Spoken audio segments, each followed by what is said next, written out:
Assalamualaikum dan selamat pagi Malaysia. Baiklah, melalui paparan carta angin yang terkini, rantau negara terus menerima pengaruh angin dari arah baratan dengan kelajuan yang sederhana sekitar 20 hingga 30 km per jam di kebanyakan kawasan. Namun begitu, di kawasan perkapalan dengan latitude yang lebih tinggi di sini, angin yang dicerap bertiup melebihi 40 km per jam. Oleh itu, Met Malaysia masih lagi mengekalkan amaran angin kencang dan laut bergelora kategori pertama dan kedua seperti yang ditandakan dengan warna kuning dan jingga berkenaan. Dan amaran ini dijangka akan berkuat kuasa sehingga ke 2 Julai 2025. Sepanjang amaran ini berkuat kuasa, keadaan di kawasan amaran adalah berbahaya untuk sebarang aktiviti perairan, perkapalan, aktiviti menangkap ikan termasuklah perkhidmatan feri. Baik, seterusnya kita perhatikan pula pada keadaan cuaca semasa. Alhamdulillah, keadaan cuaca dilihat baik pada pagi ini di kebanyakan negeri di Semenanjung dan dijangka keadaan cuaca baik ini boleh berterusan sehingga ke awal petang nanti.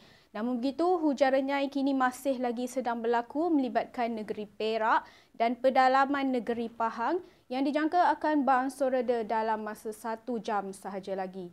Di Sabah dan Sarawak pula, keadaan cuaca juga dilihat cerah di hampir ke semua bahagian untuk kedua-dua buah negeri pada pagi ini yang dijangka boleh berterusan sehingga ke tengah hari.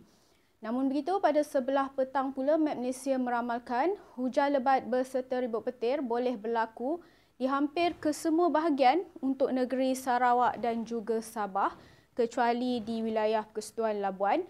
Manakala di Semenanjung pula keadaan cuaca dijangka kering dan panas untuk kebanyakan kawasan di Semenanjung. Namun begitu, hujan lebat masih boleh berlaku di beberapa tempat terutamanya melibatkan bahagian pedalaman negeri Perak, Kelantan, Terengganu, Pahang dan juga di Timur Johor.